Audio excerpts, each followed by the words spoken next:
Welcome, and thank you for standing by. At this time, all participants are on a listen-only mode. During the Q&A session, if you'd like to ask a question, you may press star 1 on your phone.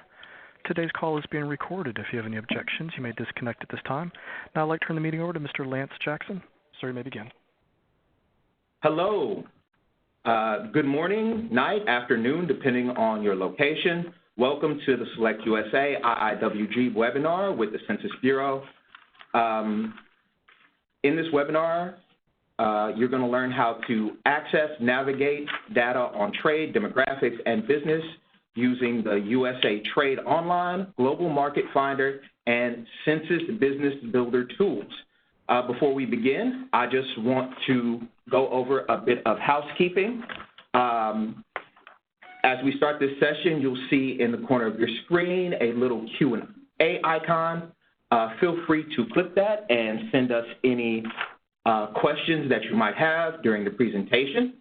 After that, those questions will be compiled and we will begin answering them at the end of the presentation, after which we will open up the lines and you will be able to also ask us questions over audio. And just to note that this presentation is being conducted through the dial-in, but also on the WebEx platform. So if you haven't logged into the WebEx platform, please take the time to do that.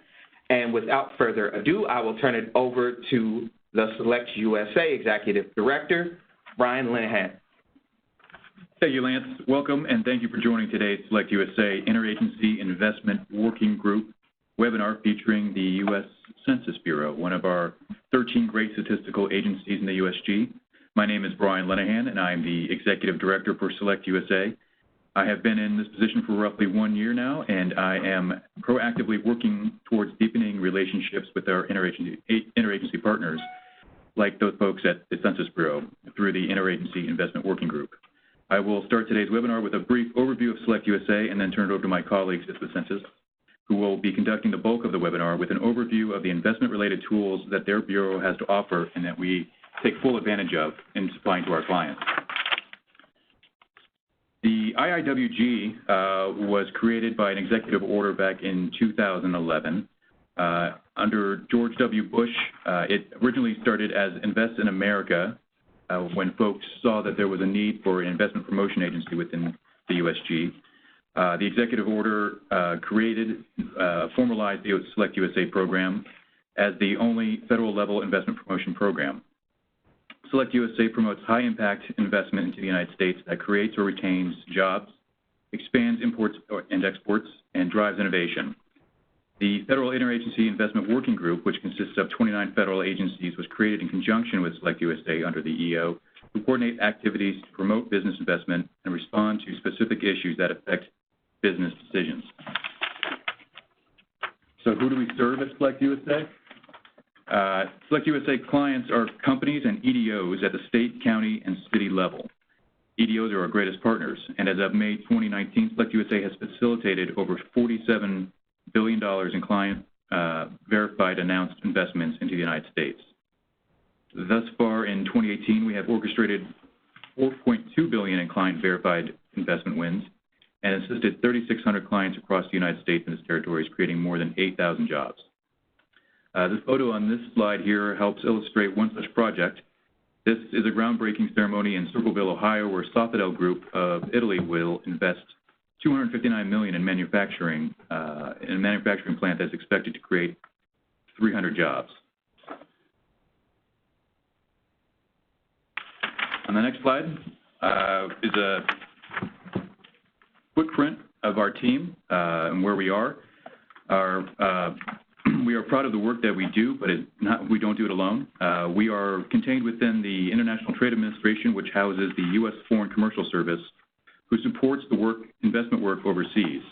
And domestically, we have the U.S. Export Assistance Centers, manned by the U.S. field, who support our work domestically. As I mentioned earlier, we also chair the IIWG, where we work with interagency partners on a regular basis. On the next slide, some of the services that we offer through SelectUSA and the IIWG include information and counseling that we provide to companies and EDOs on business investments in the United States to help identify and develop their FDI attraction strategies. Our Ombudsman Assistance, where we assist companies and EDOs with questions and concerns in navigating new or changing federal rules and regulations. Advocacy, where we use high-level principles or touches from either cabinet officials, ambassadors, on down to folks in the field and myself to support EDOs facing international competition on investment projects, and the marketing promotional tools that we have and services that we're able to provide via a platform for EDOs to market their locations to target investor audiences through events like the SelectUSA Summit and in-market events that we have throughout the year. To highlight one of the large events that we have that culminates in June is the annual SelectUSA Investment Summit. In 2019, this will be our biggest marketing and promotion event, and it takes place in June this year, June 10th through the 12th at the Washington Hilton in Washington, D.C. The summit attracts more than 3,000 attendees, including over 800 of our economic development organization partners, 150 exhibitors from public and private sector, and over 1,200 investors from more than 60 markets. Those are the ambassador-led or chief of mission-led delegations from around the world. And if you have not attended the summit in the past, it's not too late to register. The summit website is available through that link on the site, or you can contact any one of our staff here at the office. I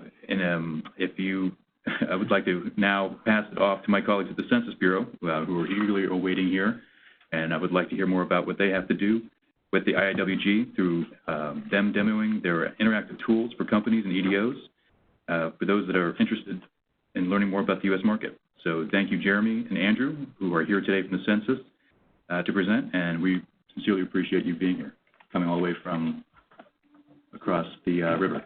So thank you.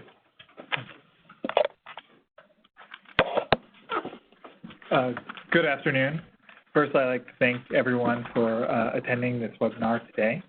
My name is Jeremy Sanchez, and I am here today along with my colleagues Jeffrey McHugh and Andrew Haight.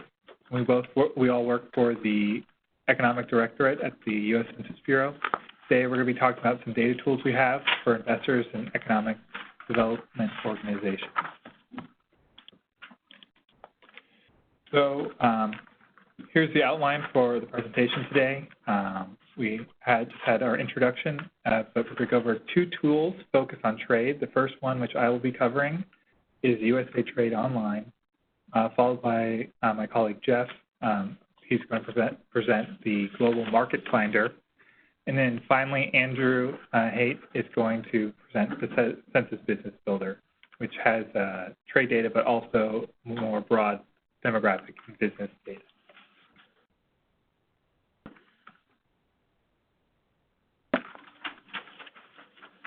So the Census Bureau is the federal government's largest statistical agency. A lot of people, when they think of the census, they just think of the decennial, but we have over 130 censuses and surveys each year, including the decennial, along with the American Community Survey and the economic census. Today we're going to be talking things more on the economic side, starting with USA Trade Online. So what is USA Trade Online? USA Trade Online is the official source of international trade data. It's a data tool that gives users access to current and cumulative U.S. export and import data. New data are added every month when the International Goods and Services Report is released jointly by the Census Bureau and the Bureau of Economic Analysis. This monthly release occurs roughly 30 to 35 days after the end of the calendar reference month, typically within the first 5 business days of the month. On days of the data releases, while our International Goods and Services Report is released at 8:30, it can take up to an hour for the data to become available on USA Trade Online. This is because USA Trade Online tracks much more than the International Goods and Services Report. In fact, it covers over 17 import commodities and 9,000 export commodities between the harmonized system and North American industry classifications.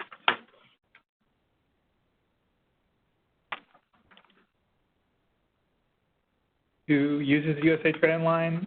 USA Trade Online has many uses from industry to government to academia. By the end of the day, we hope that you'll understand how USA Trade Online is used by a wide range of data users.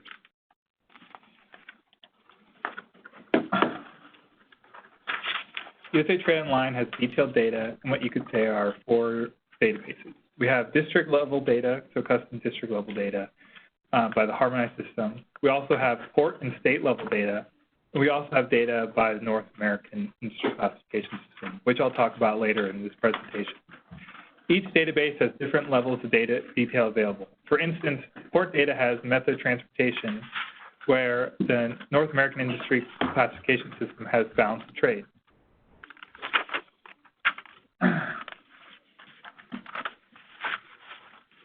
USA Trade Online has a bunch of unique features, some of which I hope to be able to demonstrate for you today. Perhaps the most important feature here is to be able to make custom reports. Using custom reports, you can combine commodities, countries, states, ports, or time periods into custom groups for your data needs. You can also save your reports and view it at any time or have it update automatically as we update data. You can also sort the data in USA Trade Online or export it to your own computer for your own custom calculations.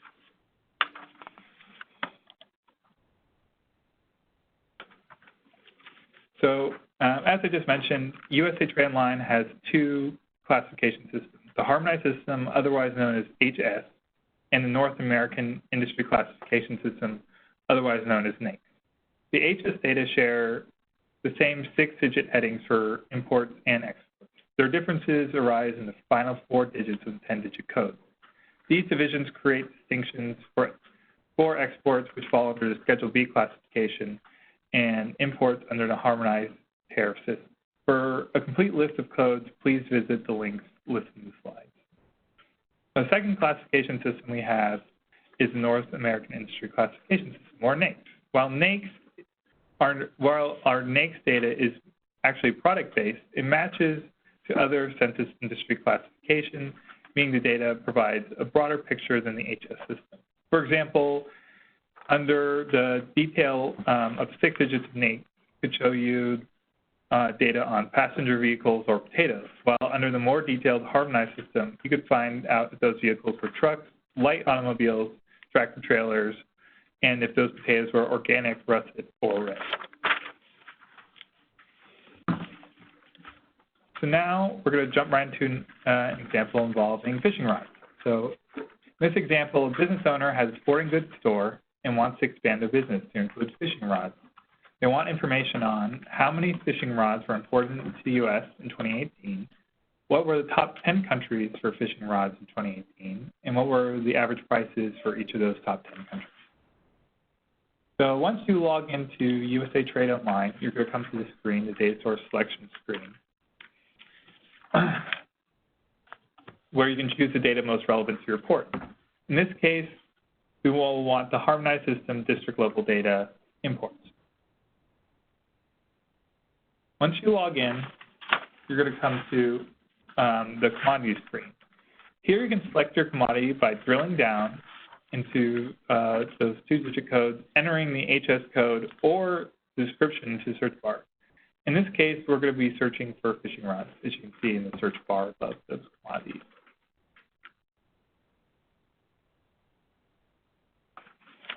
The search returns all code descriptions with both words fishing and rods. Looking at the results, we see that the correct code is clearly the one selected. However, it might not always be as clear, or your search might not end up matching any available codes. In that case, you may be better off entering the HS code directly. If you don't know your code, you can use the Schedule B or HTS search referenced earlier.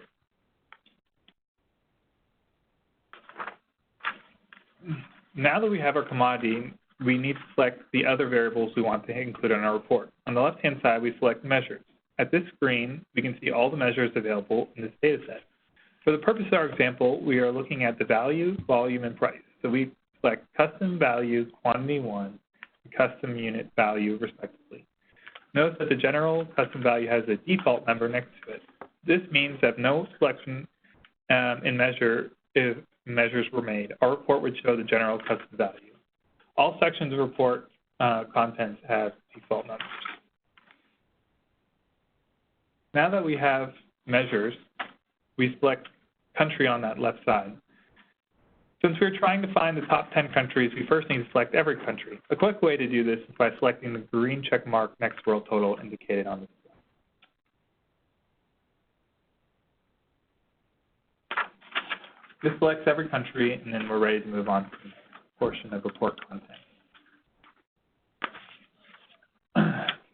Since this example, we're not interested in data by country subcode, custom district, or rate provision. We can skip them and go straight to time. Just like we saw with measures earlier, these areas all have default numbers, allowing us to bypass them.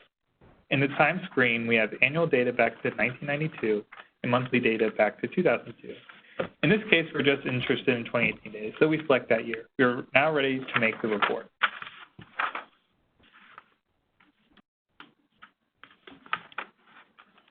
To generate your report, click on the button shown here. This is the formatted version of the report. It's already sorted and showing the world total along with top 10 countries by value. It also contains desired data on quantity and average price. While in this presentation I'm not getting into all the details about formatting a report, if you're interested in how to create something as formatted as this, please visit our booth at SelectUSA, or you can also send us an email or give us a call to contact information at the end of the presentation if you would like to learn more. So now I'm going to jump into another example, slightly different. An entrepreneur runs a company that creates light protective coverings for contact lenses so that they do not break during flight. They're interested in what airports most contact lenses leave the country, as instead of advertising there about the product. They want a report that answers where are the top ports for exports of contact lenses by air value, and what is the air shipping weight at each port. So this is something also you can find on USA Trade Online. This time, we're going to select the HS port level export data set in that data source selection screen. This time, we're going to start with measures. And since we're looking at air transportation, we're going to pick air total export value and air total shipping weight. Similar to what we did with country in the last example, we're going to select every port using the green check mark indicated on the slide.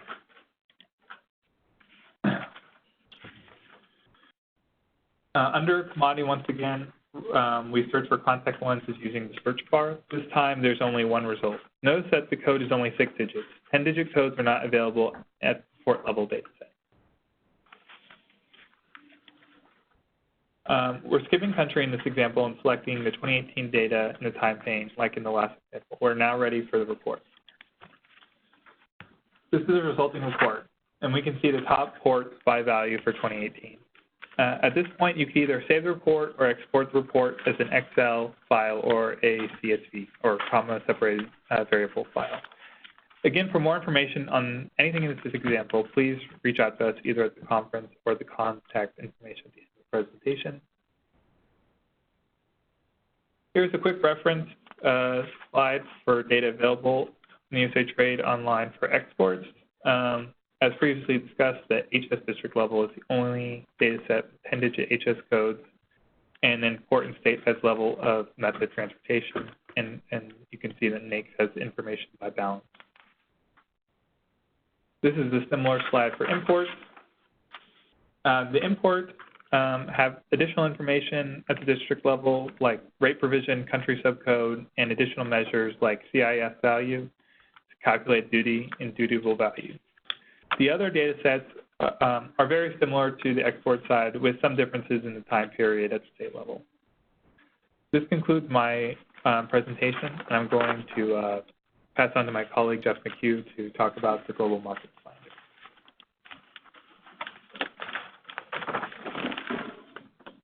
Thank you, Jeremy. And I'd just like to thank Brian and Lance for inviting us to participate in today's webinar.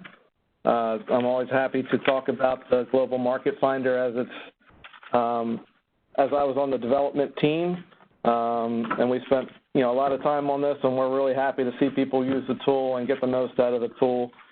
So like I said, I'm going to be talking about one of our newest international trade tools on census.gov, which is the Global Market Finder. The GMF has been in the works for several years now, and we finally released a beta version back in November of 2018. We created the Global Market Finder to provide companies with a simple tool for identifying new export markets. Unlike USA Trade Online, the Global Market Finder does not require you to set up an account or password. It also doesn't involve creating a complicated report. The tool is meant to be easy to access and simple to navigate. Here's a link to the tool if you'd like to check it out.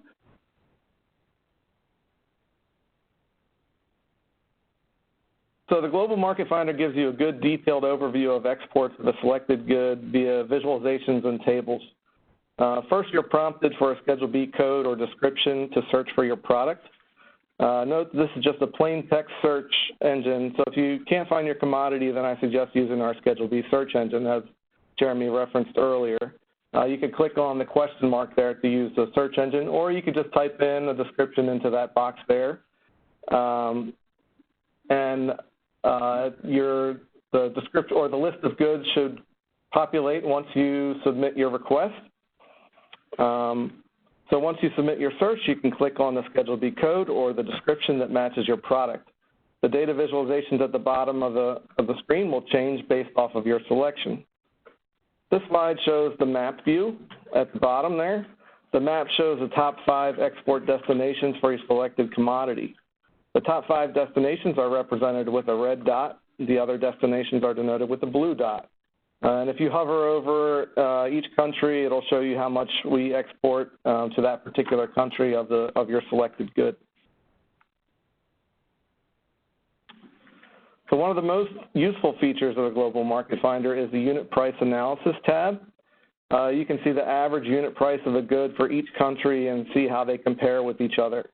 As you can see here, the average value of fishing rods we export to Mexico is much lower than other countries. It is far below the average trend line, if you can see Mexico there on the screen. On the other hand, the fishing rods we export to the Netherlands have an average unit price of $171, which is high above the average trend line. That's the one that's high up there on the left. So if you're an exporter and have a lower price fishing rod, you could export to the Netherlands, and then maybe there's a market for your fishing rods there. Or if you have a high-end fishing rod, that maybe that there could be a market for you in Mexico.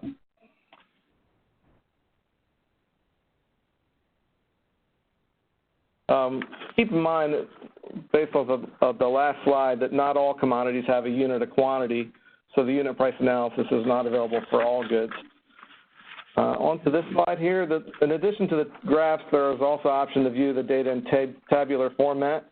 In this case, you can sort the table by value, quantity, or average unit price. We also plan to add a feature where users can pull the source data directly from the Census API. This feature will be included in the second version of the tool. Barring any setbacks, the second version will hopefully be released in the next few months, and with a lot of new enhancements. We know some people want to get to the data behind the tool, so that's what we're trying to offer there. I also want to mention that this tool is in beta, and we're working on improving it every day. The next version we release will be much faster and will have more features. One of the complaints about it right now is that it's a little slow. It gives you a lot of great information, but it is a little slow, but the next version will be a lot faster. So we're looking for users like you to pass along your feedback so that we can continue to improve the user experience. Our last slide here, the last feature I'd like to mention is the method of transportation analysis. This tab allows you to see how exporters are shipping their products. It shows a breakdown of exports by air, vessel, containerized vessel, and other methods of transportation, which includes rail and truck. You also have the ability to first filter by country to see how we ship goods to a particular country. So overall here you can see that in 2017, the majority of the fishing rods that we exported via air. So currently the tool has 5 years of data from 2013 to 2017.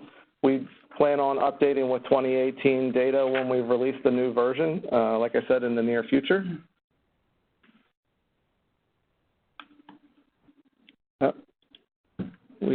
I guess our contact slide will be at the end. But I just wanted to add that we would, love to hear your feedback on the Global Market Finder. Please send either me or Jeremy an email with any comments or questions that you might have. And we will be available at the SelectUSA Investment Summit. We have a booth. Our colleague Rachel Butler will be there that can do demos for you if you like, and just show you around in the tool, whether it be USA Trade Online or the Global Market Finder. And our office is always happy to walk you through using either tool. So at the end of the slide, we will have our 1-800 number where you can choose option 4, and we can walk you through using either one of the tools. And that's all I have. Thank you. We'll turn it over to Andy Haight, who's going to talk about the Census Business Builder. Great. Thank you so much, Jeff. So again, my name is Andy Haight. I'm an economist at the U.S. Census Bureau at our headquarters office here in Maryland. And this afternoon, I'm going to be talking a little bit about one of our newer data tools called Census Business Builder. Census Business Builder was originally designed to make it easier for people who are not power users, who are not knowledgeable about Census Bureau data products and programs, that are not well-versed in statistics, and that don't have the time to learn about our data products. These tools were designed to make it easier for them to access key selected information that they would need for their business. There are 2 editions of Census Business Builder. In the upper left-hand corner is what we call the Small Business Edition. This is the one that I'm going to focus primarily on today, but we will be talking about the 2nd edition as well, which is the Regional Analyst Edition. The Small Business Edition, as its name implies, was designed primarily for entrepreneurs and small business owners who are either starting up a business or looking to grow their business and need some basic information for their business plan, for their loan application, things along those lines. However, the usage of this tool has grown quite a bit. So even if you are not a small business owner or you're not interested in opening a small business, you will find value in this because the tool currently covers every single industry code we publish data for at the Census Bureau. So perhaps an aircraft manufacturer could use this tool. They would not be prohibited from using it. The Regional Analyst Edition was designed primarily for chambers of commerce and other regional planning authorities, organizations that are trying to understand all of the demographics and all the businesses in their particular service area. And again, like the Small Business Edition, its use has also grown. We are finding a lot of use with this tool with our emergency management officials here in the U.S. who are using this to understand the potential impacts of areas. A couple of the guiding principles we followed in building these tools. First, we wanted to make them very easy to use. As I walk through the demo, hopefully you will see how easy it is to use. But we also, as Jeff pointed out, we're very customer focused on this. When the tool first went live in September of 2015, we had 4 data variables in it. There's now 174 data variables. And they were all added based upon feedback. So as I walk through the tool and as hopefully you play with it, you will find additional information that you might be interested in adding. These 2 tools include not only Census Bureau data, but data from other sources as well. We have some data from the U.S. Department of Agriculture for the farms data that we don't publish at Census, and we even have some third-party consumer spending data from ESRI that has been included in this tool as well. In our next update in August, we'll be adding data from the Bureau of Labor Statistics, the quarterly Census of Employment and Wages data. So we're trying to build this tool out to include more than just simply Census Bureau data. We built this tool leveraging some investments we have at the Census Bureau. ESRI is our primary contractor for this particular tool. They are the map people, if you will, and this tool consumes all of its data via the Census Bureau's API. So any of you who are on the call today who already are consuming Census Bureau data and are downloading our data, our recommendation is to please stop doing that and to instead connect your tools, connect your platforms, connect your portals to our API and pull that data in dynamically. The performance is really good. So we've been pretty happy with that. This is also the first Census Bureau data tool that's deployed on the cloud. We're on Amazon Web Services West. And as you've heard from Jeff and Jeremy, these data and almost all the data of the Census Bureau are provided for free. So the information is accessible and usable. When you first launch the Census Business Builder Small Business Edition, you come to what we call the splash page. And you do two things on this page. The first thing is you select the type of business that you're interested in researching. There are two ways of choosing that type of business. The first way is by choosing one of those 6 buttons, and then by choosing one of the 9 buttons underneath each of those 6 buttons. These 54 industries that are accessible here are the most popular, if you will, the most commonly opened businesses in the United States. But if you are interested in opening something completely different, I know it would be very hard to read, but the search that I typed in was for jewelry manufacturing. If I was interested in opening a jewelry manufacturing business, I could type in jewelry in that white search box, and the application would bring back a list of all the industries related to jewelry. So the tool will work for any industry. Once I have chosen my industry, I then choose the location that I'm considering opening a business or manufacturing facility. There are 2 ways to do that as well. You, of course, can use a search box and type in the name of a state, county, city, or even zip code in that box, or you can use the My Location button, which zooms the application to where your computer or your phone is physically located. This application is mobile optimized, so it will detect the IP address of your computer, or it will detect the lat-long coordinates from your phone, as long as you have location services turned on. Once you have selected your industry and geography, then the 2 buttons in the bottom right-hand corner turn on that allow you to go to the map to browse the data or go directly to the report. When you get to the map, across the top of the page is a menu bar. That menu bar allows you to change the type of business that you've selected, the location, the geography you've selected, the map variable, or the filter. And we'll talk about the filter in just a few minutes. In the bottom left-hand corner of the map is a map dashboard. The dashboard displays the value for the geography you have clicked on. In this case, I've clicked on Anne Arundel County, Maryland, and it's displaying for me the total population in Anne Arundel County, Maryland. The dashboard also includes 2 charts, a time series comparison and a geographic comparison chart. Sometimes both are shown, sometimes just one of them are shown. And it also includes 4 customizable additional variables, those 4 variables there on the right-hand side. You can pick any particular variable on the tool. The map itself always displays a single variable at a time, but the dashboard lets you look at up to 5. Now, let's talk about that map variables menu. Across the top of the dashboard, you had that 3rd button where you can look at the different variables that are shown in the tool. Census Business Builder displays over 170 different variables, and they're grouped into 5 or 6 broad categories. First, we have demographic data, information about the potential customers of my business, or information about the potential workforce for my business. So this includes demographic characteristics like population, age, race, and ethnicity. It includes socioeconomic data like household income, educational attainment, and other key variables. And it even includes some housing characteristics like number of owner versus renter occupied housing units, house values, owner costs, things along those lines. The second tab across the top is our Businesses tab.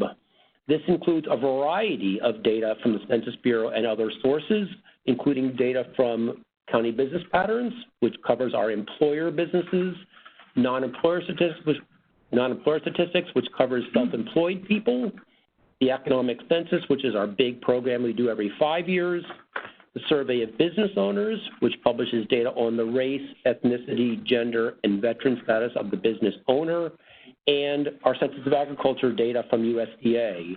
Just recently, we've added some of the trade data that Jeff talked about earlier from our International Trades and Goods and Services report. The third tab across the top is our Workforce tab. This includes data from the quarterly workforce indicator. So this is going to give you information on hires and separation, firm job gain, firm job loss, things like that. So when you're researching a particular area to open a business, or if you're an EDO that's trying to show how strong the economy is in your particular community that you are trying to attract businesses to, the workforce data can be very, very useful. The fourth tab across the top is our consumer spending data. This is that third-party data that we actually purchased from Esri that we've included in this tool for free. And finally, the fifth tab across the top is the My Variables tab. This tool does let you upload your own particular data into it. So we allow you to upload that information and mash it up with the census and other data that can allow you to understand things like market penetration. I could upload the data from my particular company, compare it to all the companies in a particular industry in an area, and see how much of a share of the economy my company has. Going back to the map page, in the upper right-hand corner of the map, we have a couple of buttons. These 4 buttons allow me to download the data, to add reference layers, to change the base map, or even to change the map transparency. So if I wanted to understand what the boundaries of Anne Arundel County were, I could hide the data layer and see more of the base map. Bottom right-hand corner is the map legend. This, of course, displays the values for all the colors you're seeing on the map, but we've also just recently added a new way to configure or to customize the map. Some people love the 5-color map palette. Some find it incredibly annoying. So we do have the ability to change the map color palette and even the classing scheme. So sometimes understanding the distribution of businesses and people in an area is different when you're looking at it grouped by either quantiles or equal intervals, sort of a map thing. Again, sticking on the map page also includes the traditional zoom buttons and the geographic levels menu. Originally, when I brought us into the map, we were looking at county level data, but what I've now done is I've now zoomed in to look at zip code level data. So this is zip code information available for this particular DC area. As you can see from this menu, the tool actually supports information at the state, county, city, zip code, and even census tract levels. It's a little hard to see the word tract because it's grayed out because you have to zoom in first before you can select the tract level data. Okay. So the last features I want to talk about on the Small Business Edition map page is the filter. The tool does have the ability to look at one map variable at a time, but the tool does have the ability to filter the data on up to 5 different variables. So for example, if I wanted to find all of the zip codes in a particular area that met certain criteria, say I'm interested in opening a particular type of business and I want to make sure I have a workforce that is well educated, that has a certain level of household income, that is a certain other characteristics of those households, I can go into this tool and filter the data displayed on up to 5 different variables. So in this particular example here, I was displaying the data on percent 21 and over, but I'm interested in opening, let's say, a restaurant, and it's going to be sort of a high-end restaurant. So I filtered the data on median household income to be a sort of a high level, and the only geographies that are now displayed on the map, the ones that are displayed in color, are the ones that meet my criteria. So it's a great way for users to go in and actually find specific geographic areas that meet their needs. Okay. The last step of using the Small Business Edition is creating a report. The data tool not only has the ability to view the information on the map and to download that map data, but it also has a reporting feature. You can go in and actually create that report. The report opens up and it's fully manipulable. You can fully customize it. The bar charts on the right-hand side can be customized. You can, of course, download the report itself and print the report. And both the report and the map can be bookmarked. So if I have created a really great report or a really nice map that I want to share with an investor or with a colleague, I can copy and paste that URL and send them that URL, and they'll get the exact same report exactly where I left it. Now, changing gears to talk very briefly about the Regional Analyst Edition. The tool looks a little tiny bit different on this splash page because the Regional Analyst Edition does two things differently than the Small Business Edition. First is regarding the level of industry detail that is shown. In the Small Business Edition, we are researching one type of business at a time. In the Regional Analyst Edition, we look at all the businesses in a particular area. So if I wanted to do some research about a particular geographic area, and I want to understand something about all of the businesses in that area, Regional Analyst Edition would be the tool for me. So the only thing you do on this splash page is select the location that I want to start my research on. So in this case, once again, I've chosen Anne Arundel County, Maryland as my search, and the application has now brought me to the map with that particular geography selected. Now, the second thing that the Regional Analyst Edition does is it allows me to build my own region. So you notice there is a My Region panel that allows me to go in and edit the region and select the counties or the geographies that make up my region. The tool will allow me to select up to 24 geographic areas when I build my region, and they can be 24 states, 24 counties, 24 cities, 24 zip codes, and or 24 census tracts. So for example, let's say I was interested in looking at a particular area that is made up of 3 counties and 9 neighboring cities. I don't want to select the entire neighboring county, just those 9 neighboring cities. A recently added feature is the ability to build your region from a combination of different types of geography. Once you have built your region, the application then allows you to create not only a report for each individual component of that region, but more importantly, lets you create a region-level report using that Create Region Report button. The region-level report aggregates all of the data for that combination area.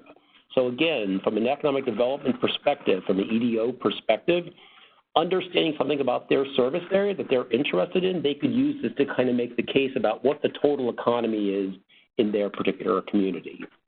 So again, we have 2 different types of reports in the Regional Analyst Edition. We have the region report, and we have the individual community report. Now, before I close out, I want to mention something about a couple of the changes that are coming in the August release. And as Jeff pointed out, we're more than willing to do demos of this tool at our booth at this SelectUSA Summit. I would encourage everybody to come and visit. So in the August release, we are doing a couple of things. First, we're adding some new data. We've gotten some complaints over the years that the Census Bureau's employment data, our labor force data, is a little old. Bureau of Labor Statistics has monthly and quarterly data up to last month. So we're adding the Bureau of Labor Statistics quarterly census of employment and wages. The QCW data is being added to CBB, again, to have more recent, more timely labor force data. To build the region in the Regional Analyst Edition, I had to click on each geography at a time. I had to use my left mouse button and click on each of those counties that I wanted to build my region of. In the new version in August, you will be able to hold down your left mouse and draw a freehand shape, and it'll grab all of those geographies. And we will also have the ability to drop a pin and draw a circle around that pin. So grab all the geographies within a 10-mile radius, 20-mile radius, 100-mile radius, et cetera. So we're adding some new functionality there.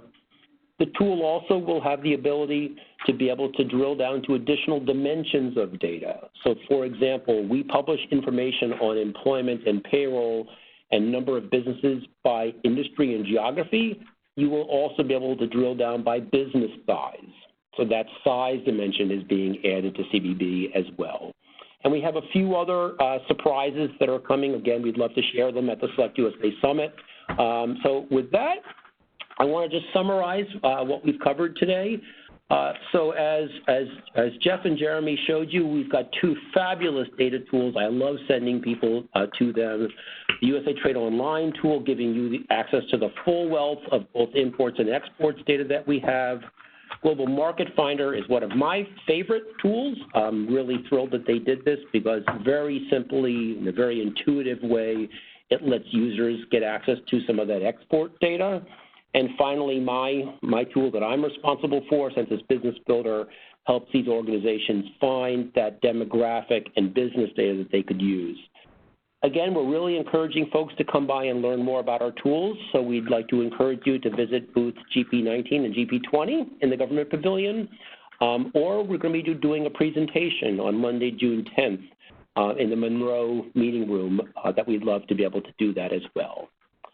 So with that, I'd like to say thank you to everybody for participating. This is our contact information. Jeremy and Jeff and I are not shy, obviously, so we would love to hear questions and comments from you. If you don't want to bring them up now, feel free to contact us by phone or by email. And with that, I think we are set and ready to start taking some questions. It looks like we do not have any questions in our Q&A.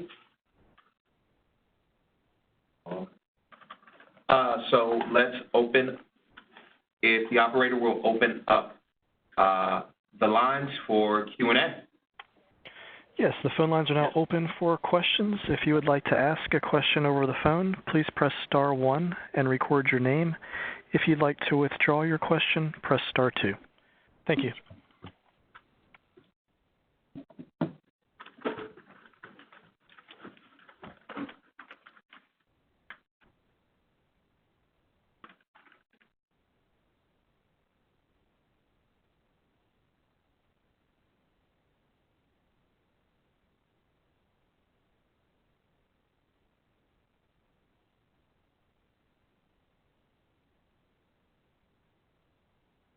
There is a question in the queue from Ms. Pinto. Your line is now open.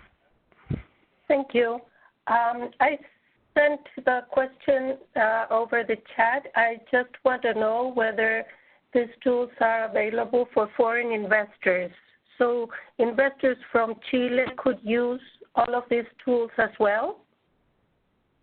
Absolutely. Yeah, our data products are designed almost across the board at the Census Bureau to be accessible not only within the United States, but outside. Is actually a question that I've gotten all 3 of the years that I've been to SelectUSA Summit is, when we talked about this tool being available for free, is it available for free outside the U.S.? Then the answer is absolutely yes. We want to encourage people to use our data and access it for free. So yes, absolutely. Okay, and if I would want to go through the presentation again, where will I find it? In Salesforce in Global Markets? So the recording will be made available. This presentation was recorded, will be posted later. We'll be learning a little bit more about that later on. Yes, Veronica, we will be putting it online. We can share it on Salesforce, and we can also share it on our public-facing website. And we will send a copy as soon as it's ready around to everyone who RSVP'd to the webinar. Okay, thank you very much. There is another question in the queue from LaToya Johnson. Your line is now open. Hi. You pretty much answered my question of the recording. Okay. Are you there? Yes, we're here. Yes. I wanted to know if there will be a recording of this webinar. Yes, it will be. Thank you. You're welcome. I'm not showing any other questions in the queue, but again, if you would like to ask a question, please press star 1. Thank you.